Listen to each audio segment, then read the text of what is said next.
Ladies and gentlemen, this is the moment you all been waiting for. Bamura Group Promotions, led by Dr. Ezekiel Adamu, in conjunction with Emir Khan Promotions, led by the legendary Emir Khan, presenting the feature bout of the evening of Chaos in the Ring, powered by Bet Niger, Amstel Malta, Octera Capital, Waka Now, Climax, Elite Box Fitness, Lagos State Sports Commission, Lagos State Government, National Sports Commission, of which the Director General, Honorable Bukola Olokbade, is here and will later have handshake with the fighters. 8 rounds of boxing for the WBO Africa Heavyweight. Ladies and gentlemen, introducing for the Cruiserweight contest. Sanctioned by the Nigerian Boxing Board of Control, led by Dr. Rafiu Oladipo. Ladies and gentlemen, let's introduce the MBBOC stewards for this bout. Introducing the glove master Oladipo Babalola and your ring marshal Adewale Abe. Your timekeepers are Titilobo Gunkunle, Prince Ade Olofin, your ring doctors, Dr. Tajuddin Sule, Dr. Chike Ilukwe, your treasurer, Dr. Kayode Gomez. Your supervisor for the bout is Dr. Rafiu Oladipo. Ladies and gentlemen, let's now tell you the fact that the boxers are ready. They are in the ring. The officials are ready. Ladies and gentlemen, are you ready?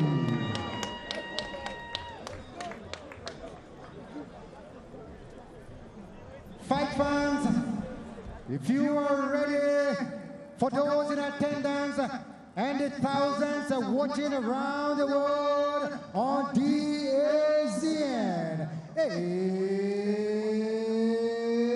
crunch time! 10 rounds of boxing. Introducing first, fighting out of the blue corner. Ladies and gentlemen, concept fighting out of New Jersey, United States of America. He weighs 199.2 pounds with a career record of 27 bouts, 25 wins, 2 losses. 16 of his wins are coming by way of knockouts. He stands at 6 feet 1.5 inches tall. He is the former WBC USA light heavyweight champion, the former WBC silver heavyweight champion, the former IBF and a WBC light heavyweight world title challenger. Introducing for the very first time in the rings of any country in Africa, live from the Mobolaji Johnson Arena, Marco Browne.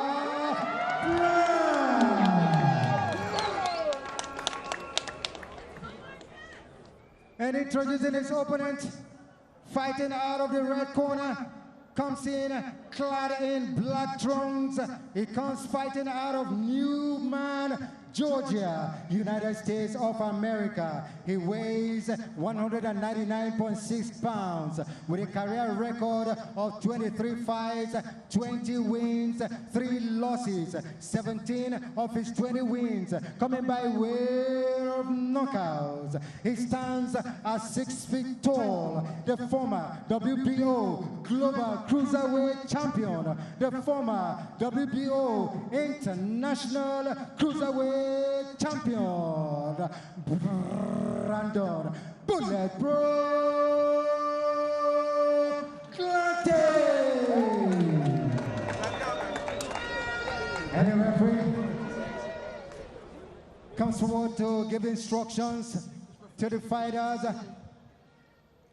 Fight fans all over the world, Gentlemen, let's go. We're ready it's for time this. for the main event. And it's going to be an American grudge match right here in the city of Lagos, Nigeria. Still with my bosses in the commentary box, Spence Oliver and Denzel Bentley. Let's go to Spence first. Yep, you make or break for both of these Americans, and the fight lands in Lagos, Nigeria.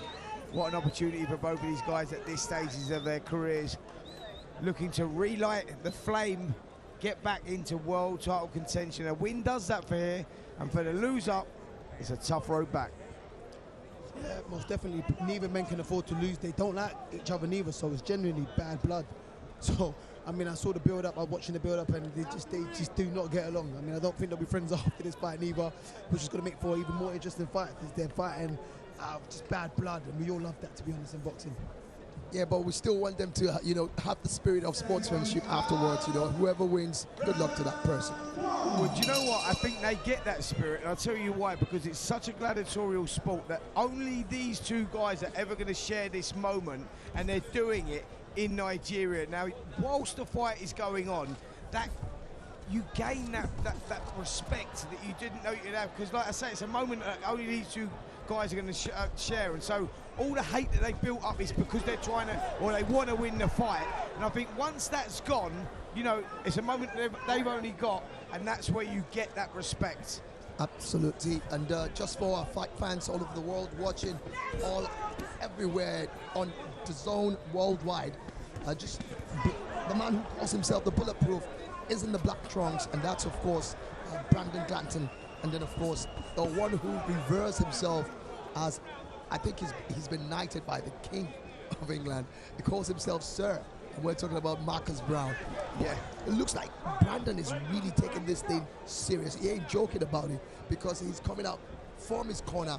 And the look on his face, just like Denzel said, it's like there's a lot of, you know, wanting to prove a point. Yeah, Brandon's the more emotional of the two, because I spoke to both of them, you know, in the build-up to this one this week, and Marcus Browne said, listen, I don't know where the beef's come from.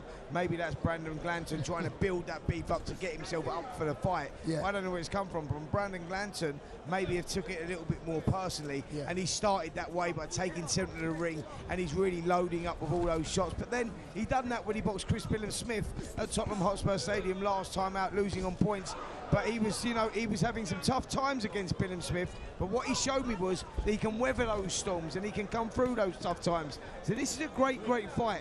On paper, a 50-50. Browne may be marginally the favourite because of what he's done, but Brandon Glanton's ready to rip up that script. Absolutely. You know, all you need to just do is look at his aggression and not giving any space at all to Marcus Browne, Denzel. Yeah, I mean, and he's doing it because he knows Marcus Browne is the better boxer, technically. I mean, this is the guy that was on the US Olympic team, so you know he can box. He's slick southpaw. You've all seen him before. But Brandon Glanton generally believes, and he is the bigger, stronger man. He's the natural cruiserweight. Marcus Browne is stepping up to cruiserweight for the first time in his career. He's been out for a while inactive, so he's probably naturally grown into that weight. But I guess the early rounds is going to be how much pressure Brandon Glanton can put on Marcus Browne, and how much pressure Marcus Browne can absorb from Brandon Glanton. And as the rounds go on, if he's still in any good shape, he can box his way to a victory. But the stronger man and the bully in this fight will be Brandon Glanton, but it's how effective he can be early on. Yeah, and it's all obvious. Brandon wants to get in there early, try and wear down his opponent, and make sure that the fight doesn't go the distance. Because, like you said, the man that's lovely exchange coming from. Whoa! But well, Brandon Glanton is saying that was a below the belt punch there. We'll have to have a look back in the slow motion, see if we can see that one, you know, because it was a good exchange, a heated exchange from both guys there. Both guys having their successes, to be fair. Marcus Browne boxing well out of that southpaw style, throwing punches in bunches, but Brandon Glanton was that guy trying to be bullish and closing the space down. It was a very close round and a difficult one to separate. No one really stamped their authority in it, but they're both trying to command centre of the ring, because I think that's where the fight is won and lost here. Let's take a look at the action, and here we see the exchanges, and yet they were definitely waistline. They could say they definitely sort of went low. Two of those shots went in, actually. Glanton was waiting for the referee to come in. I think he was on the blind side of the referee. But this one, expect it to heat up. Absolutely, and that below the belt punch there is not going to be helping any issues at all. But just like Denzel said, it looks like we're going to be seeing Marcus Browne gradually, trying to, edge his game back into the fight. And it does look like Glanton doesn't want him to be comfortable at all. He wants to be all over his face, not giving any opportunity at all, because I think he also knows that if he gives Marcus Browne the space, he's going to be able to exhibit his skills and all the stuff. What Browne's trying to do right now is like he's the one with the better boxing skills. He's better at range and keeping the space, controlling the space, not particularly moving, but controlling the space. But what he's trying to do early on here is take the fight to Brandon Glanton and take away what he's best at, and then that way he feels like he's commanded that respect. And when you command the respect of your opponent, your opponent starts thinking, and it shouldn't be. It should be instinctive. As soon as you start thinking, you're a little bit slow off the mark, and at this level, that's not good enough. You're going to get caught, and the other guy's not going to be there, because Browne is the boxer, as Denzel said. Go back to 2012 London Olympics. Browne competed in those London Olympics. He has that pedigree, so he can box on the outside, but he's trying to take away the main assets here of Brandon Glanton. Interesting tactics. Yeah, I think that's interesting tactics. They're both throwing good body punches. Someone's straining a little low. I think there's some sneaky tactics there, hitting each other on the thighs and stuff, and all these things. But they're both throwing good body punches overall. But I think what Browne's doing, I think he's realised he's not getting the space, like you said, to move as freely as he wants to. So he's working up close and tying up Brandon Glanton and not allowing Brandon Glanton to get his work off. So when Brandon feels like he can't box in close, that's when Marcus is going to take that step back and box around him. I'm guessing that's the game plan from what I'm looking at right now. Interesting stuff.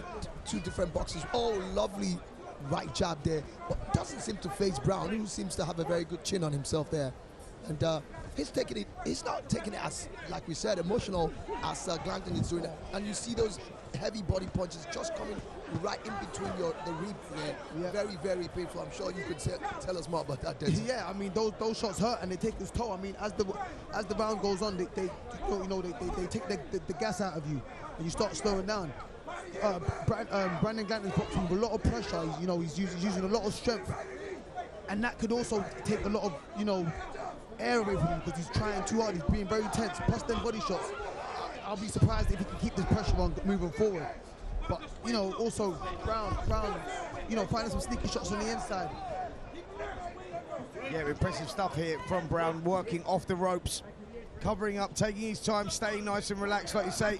I think that Glanton is the guy that's putting on the heat and maybe boxing at a higher level at the moment, but then can he sustain that? Will he blow a gasket by trying to push it like that? Because Browne seems very much in his comfort zone, and I think Browne done enough to win that round on the back foot. I think he was putting the shots together well. His short game was very, very effective, and Brandon Glanton may be a little bit guilty of over-trying there.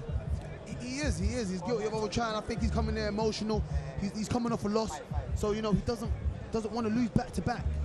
Like he's trying to, because there's a lot of motion. Doesn't like it. There's great body punches there from Browne. I mean, both right into the mix section.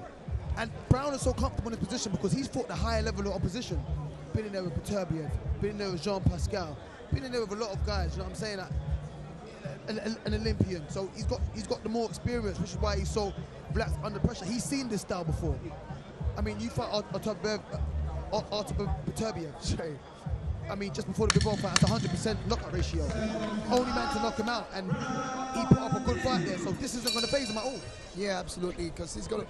I love the fact that he's, taking a whole lot of pressure, but he's doing it on the ropes. And when you do that, it's not taking a whole lot out of your energy, because you have something you're leaning on and you're resting on.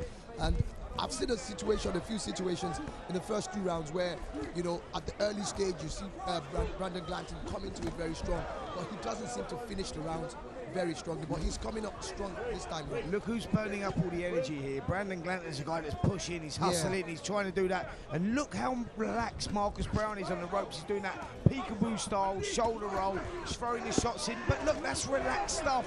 He's not burning the energy there, where Brandon Glanton is burning the energy and he's slamming those body shots in as well. Dens, we've all been hit with them, mate, and they take the wind out of you, man. They slow you up, and they, you know, that's one of those. And he's putting the shots together for a guy that's been out of the ring for some time here.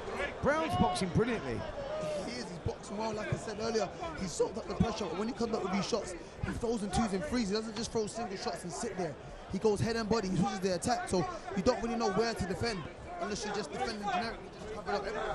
You want to open up before your shots. And like you said earlier, Brandon Glanton burned a lot of energy trying to be too tense and too physical. But Browne is just staying relaxed. He's not wrestling with him, he's allowing him to press, but when he finds the gap, he shoots to the body and comes over with a hook or the other way around. And it's really effective. But look at that uppercut there. Just skin Glanton. But that's good work from Browne. Absolutely, and just to actually let our audience know what's going on, Browne hasn't fought since 2023. That's 2 years ago. Yeah. And he's fighting someone who just fought in April. Yeah, it's incredible. Like, and that rest may have done him good at this stage of his career because he's boxing beautifully here on the inside. He's countering really, really well. You know, like I say, he has that pedigree, so he knows when to turn it up. He knows when to reserve the energy, and that's what he's doing so well here. He's allowing Glanton to come on. Glanton is, like I say, he's in 5th gear right now. He's going full throttle. And that's a hard thing to do over 10 rounds. I know he has the engine and he's got that, but when you got a guy like Browne whacking away on the inside the way that he's doing, but throwing punches in bunches and then controlling things at range as well, that's a difficult guy to beat. It is. It's a very difficult guy to beat because it's like, what do you do? What can you capitalize on? And he's not taking the time to look and analyze what he's got in front of him. That's a good solid jab there from Glanton though. Marcus just walked onto that shot. I think it may have had a little effect on him because he's opted to tie up and just soak up a few shots right now. But the way Browne is boxing, like you said, Spence, he's been out for two years, like you said, Niran. And I believe there's no ring rust when you stay in the gym. This is the man that stays in the gym, and this is a prime example of that. There's no ring rust because he's been active. But here's the thing, though. This is what Marcus Browne may be, Brandon Glanton may be banking on, and that's why he's fighting like a ball in there right now. This kid has been inactive, and yeah, you can get gym fit, but you can't get ring fit, and you know you need to stay active because activity is key. And I think Brandon Glanton is banking on this. Let me lose the first few rounds because I know that I'm going to because Browne's a better boxer. But when I take him into those later rounds and the penultimate rounds, when you go 6, 7, 8, 9, 10, the second half of the fight, you go, that's when I come into my own because he starts slowing down and I keep wearing on. That might be Brandon Glanton's tactics looking at it here, but it's taking a lot of energy doing that. And if Browne has that engine to go, this could be a tough night for Glanton. Absolutely, and you can see all those uppercut coming from Marcus Browne. He's doing a great job. Really, like, he's fighting this fight and he wants it to go the way he wants it to go. You know, he smothers, he clinches when he needs to, and then throws his punches. And Brandon is just coming bullish, you know, just wants to like, just walk like a moving train and just take out his opponent. And you can't always do that to an opponent. And that's the difference in the IQ between the two fighters. Brandon Glanton knows one way, grind you down and hurt you, beat you up. And Marcus Browne's a lot smarter, a lot cuter, and a lot more to his game. But even in this instance, you're talking about going a distance, Spence, and who's fitter and who's not and who's inactive. Marcus Browne coming up from light heavyweight, it means he's got a lot more fuel on him. I mean, he doesn't look too ripped to shreds. He doesn't look like he's in great shape, but he doesn't look like he struggled to make the weight. Brandon Glanton's a big man. He's a big guy. I mean, I saw him in the hotel making the weight, and you know, it was probably harder for him to make the weight than it was Marcus Browne. So that could also take a toll on him making the weight. How did he make it? Did he make it good? Did he struggle? Moving forward, as the rounds go on, we'll see. I mean, Marcus Browne's had a good rest. His body's healed up, he moved up in weight, and I don't think he struggled to make it, if I'm being honest. Yep, loads of ifs, buts and maybes, and that's what makes this such a fascinating fight because we've all got an idea but none of us really know. And Browne slams in the uppercut again there off the ropes. Glanton takes it so well, but then we saw Glanton against Chris Billam-Smith, Tottenham Hotspur Stadium, and he showed his toughness, you know, and he's prepared to go to war. He said that, he knows it's going to be tough. He knows he's in with pedigree, but he's going to have to bite through that, and that's what champions do. Let's see. It's tough for Brandon Glanton right now. Marcus Browne controlling these early rounds, but there's a load of twists and turns you just suspect in this one. Yeah, people trying to wear each other down with different strategies, you know, and look at that again. I don't know how he does it, but it's lovely uppercut there coming from Brandon. Yeah, I mean, Browne's just relaxed. He's against the rope, but there's no panic. There's no panic from him. Look, good body shot. He's finding these shots in there. But Brandon's just trying to grind him down. But I think he's burning more energy than he needs to. But that's the only way he knows how to. His best hope is that Browne can't sustain this pressure and starts to feel the pace. But where Browne isn't wrestling back with him, I think he will still feel the pace, but not as much as Glanton is expecting him to. He's still going to throw these little short, sharp, chippy shots when he gets the chance to. And 2 to 3, great hook there from Glanton, great return, great answer there from Browne. And this is the problems I'm talking about. Once he gets that space, he just lets them go. Absolutely, and he does know how to do his own. You know, he catches Brandon every now and then clinches again. But Brandon doesn't know even bother about clinching. He just wants to just bulldoze his way all through there. I tell you what, this is textbook stuff from both guys here. When you're looking at talking about inside fighting, both guys putting it on each other's heads. You know, Marcus Browne using the shoulder, leaning over the shoulder, short clusters of punches. You know, and Brandon Glanton taking those shots and just giving himself enough space to get off the shots as well. This is prime inside fighting we're seeing here from 2 gladiators. It just reminds me of early rounds between Tyson and Holyfield. 2 guys who love to fight on the inside, and the referee could barely separate both of them. You know, he splits them, and then the next second their heads and heads together again, and they're throwing uppercuts. They're using their shoulders, you know, knocking each other out, and it's non-stop action we're seeing right here. I mean, yeah, you're right. It is non-stop action. But I think if Marcus Browne had the options, he would box, you know, moving. But I feel like if he moves, he feels like Brandon Glanton will just be on him too much, and it may waste more energy than him just standing there and reserving it and coming back in between. I mean, look, that was a great uppercut there from Glanton, the lead uppercut. But then look at this response from Marcus Browne. Look, straight down to the body, 2 hooks and then back to the body and then back up top. I mean, Glanton can't even see where the punches are coming from because he's not looking at his opponent, he's looking down because he wants his head on his chest. Yeah.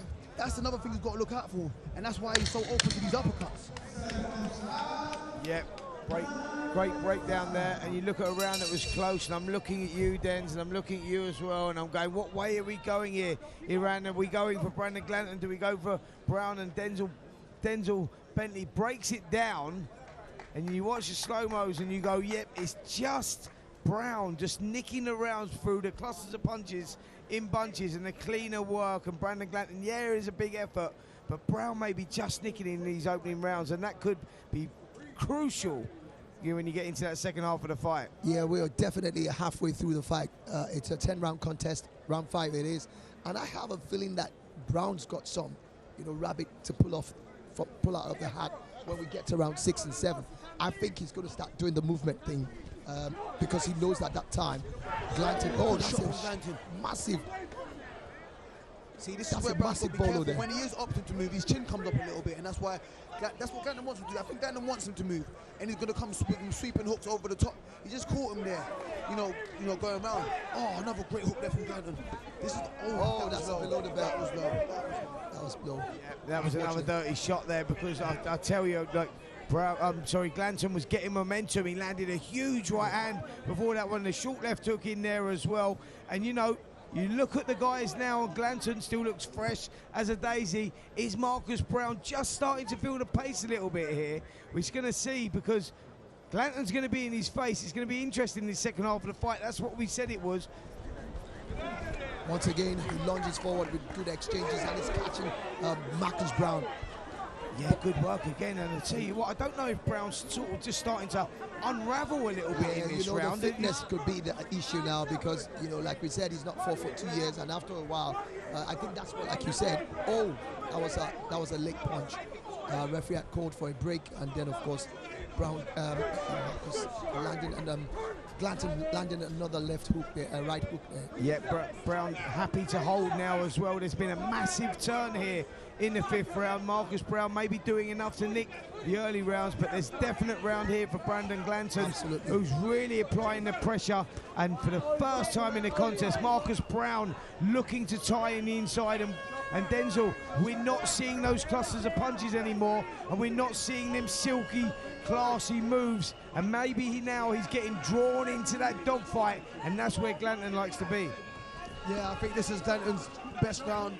Browne really needs to find something and you know, just pick it up a little bit, because he's definitely losing this round. But also, I just like to say, I think the ref needs to be a little bit more assertive. I mean, he's letting a lot too much go. I'm looking at this fight, and I'm seeing both fighters in the clinch intentionally hitting each other low. Yeah, one does it, and the other one's getting them back. The ref needs to be assertive and say, listen, I'll take a point off, and that changes the fight. Hope neither fighter will do it, because I mean, listen, we all want a fair result. We don't want any fouls in here and whatever. I get it's a fight where it's heated, there's a lot on the line, but we don't need anything unnecessary and dirty.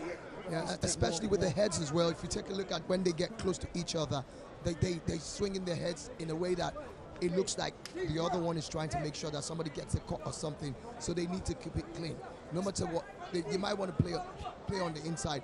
You still have to ensure that your heads do not clash too many times, because you know what a cut can do in a fight like this. Yeah, tape just come loose there from Marcus Browne. But just before that, guys, and this is something that I wanted to pick up on, it was Brandon Glanton, when they were getting inside, he was the one trying to push him off. He was the one trying to work, and it was actually Marcus Browne that had his head on his shoulder, like we've seen, but the one that was happy to keep him there and keep him inside. Is that a sign there? You know, you're looking at the body language. Denzel, we've been there, so we know what it is, and you know what the fighters are feeling. And for me right now, if I was putting my money somewhere, I'd say Glanton is starting to get a real foothold in this. Yeah, he is, and I looked at the two faces, and Glanton looks the fresher of the two. He's breathing through his nose. You know, Marcus Browne's mouth's slightly open. He's getting tossed about, and this is where the strength of Glanton is probably kicking in.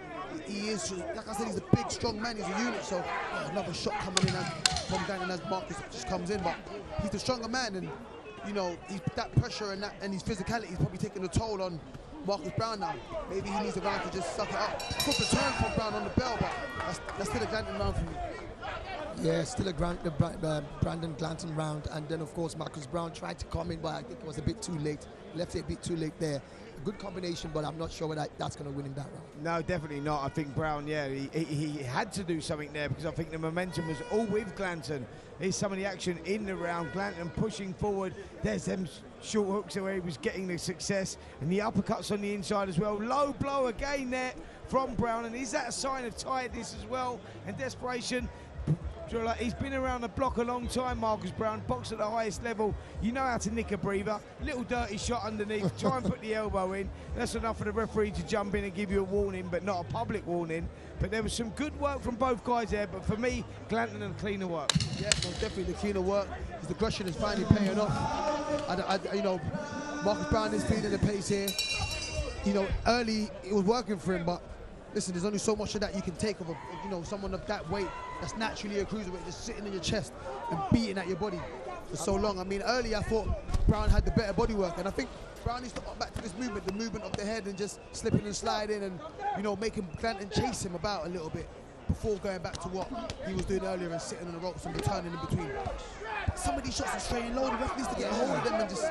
It's actually at the blind side of the referee, and I think the referee's noticed that he's actually decided to go on the other side so that he can actually spot whatever is going on. The referee was positioned in the wrong position. That's why he's standing on the wrong side. He shouldn't have been there anyway. Like, he should have had more of a foothold on it. This is good work from Browne, who's trying to dig in, but Glanton's not letting him off the hook. Look, bulldozing him on the ropes there. He's like that real bull effect, driving the shots in, and this is really physical, this now, and trust me, the physicalities are soon going to go out of this, and it's going to be a psychological battle for both of these guys, and who wants it most. But one thing I know, because I know Brandon Glanton, he has that mental strength. Has Marcus Browne got it? You know, he come apart in the end against Artur Beterbiev, who was applying pressure like this as well. Brandon Glanton has done his homework, because he's not making it pretty, he's making it rough, he's making it tough, and he's making it his fight.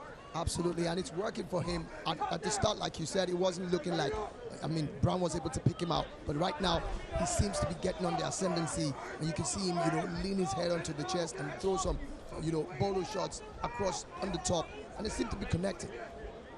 Yeah, I mean, it's paying off now, that, you know, the tactics that Glanton started off with. But I think more than anything, it's just because Browne can't hurt him.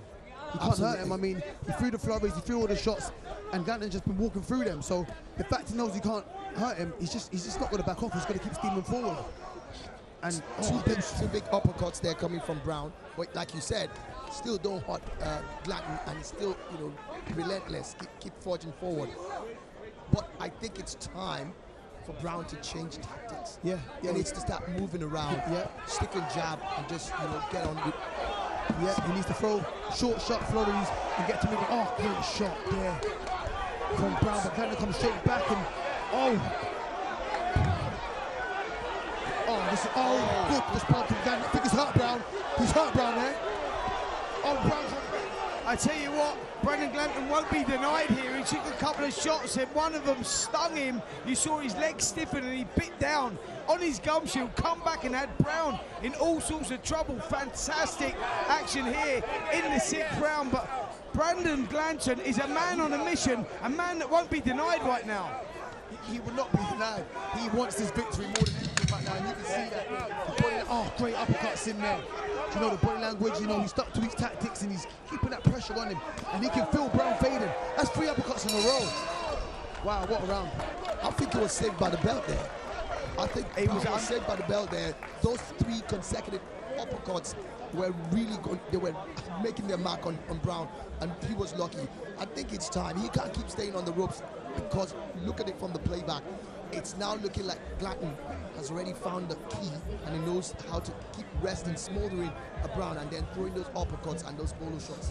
Yeah, he's found his rhythm. This is where Glanton likes to be. He likes to be in the pocket. He likes to do all that sort of stuff. And I think for Browne, he's a stylish boxer, southpaw style, punches in bunches. We saw glimpses of that in the early rounds. But like I said, Glanton's obviously come with a game plan saying, listen, I'll give those first few rounds away because let's see what he's like when I take him in a dogfight, when I make it rough, when it becomes psychological, not physical.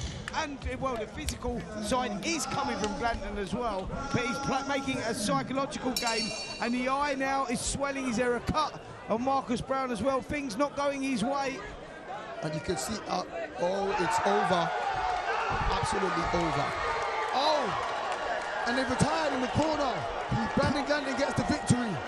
He's actually bullied Browne to submission. Yeah. That's exactly what we've just seen here. Exactly what just happened. That is exactly what just happened. He doesn't have any strength anymore to go further. And then, of course, that eye swelling up, he knows it's going to be a big one. But you can see the spirit of sportsmanship.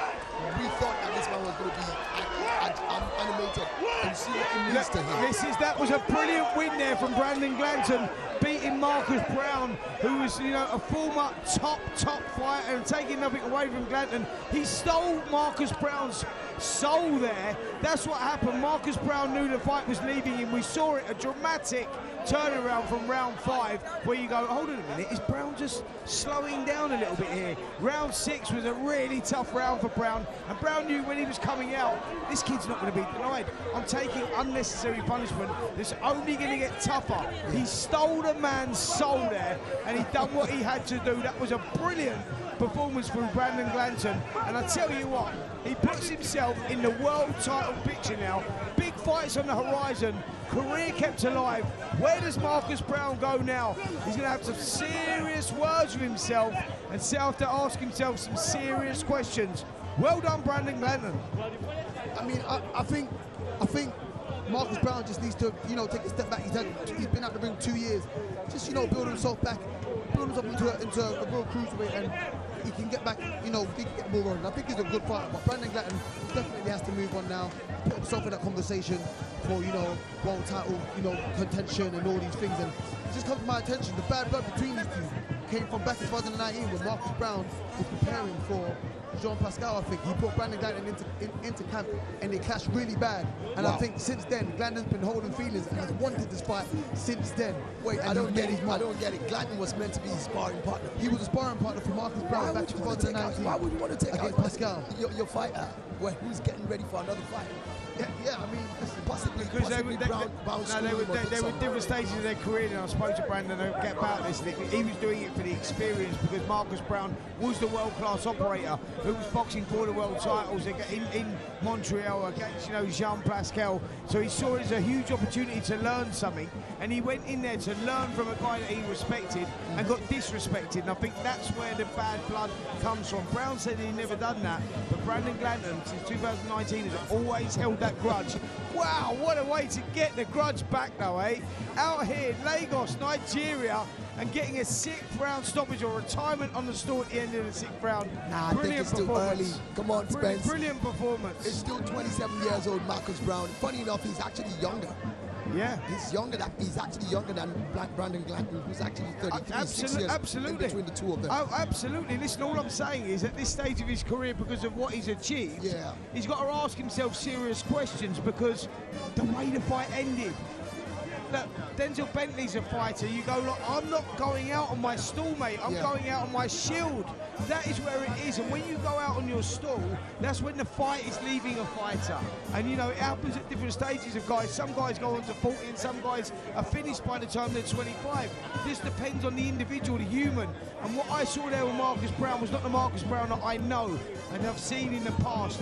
He's got to ask himself questions. But also, what I saw there with Brandon Glanton at this ripe old age is a guy that seems to have learned from the losses, you know, have fed off the losses and come back stronger. That was good, man. That was impressive.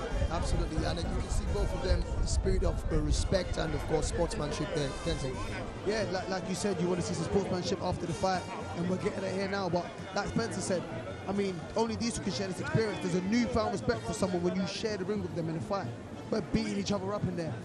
By the time it's done, there's only right to you know, it's only right to show respect to each other, because, you know, you took something from me, I took something from you, and you put something out there that no one else can share this experience.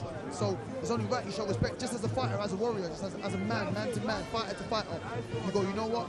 I respect you for you know what we just done right there. Okay, let's go to Ralph Chidozie George, the ring announcer, for the official verdict for this one.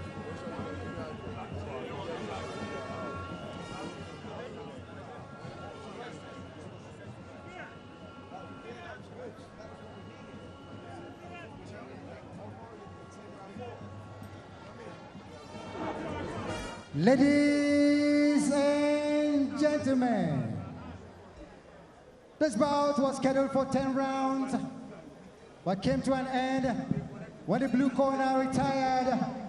And we have your winner by TKO in round number 6. We give it up for Brandon Bullet Bro.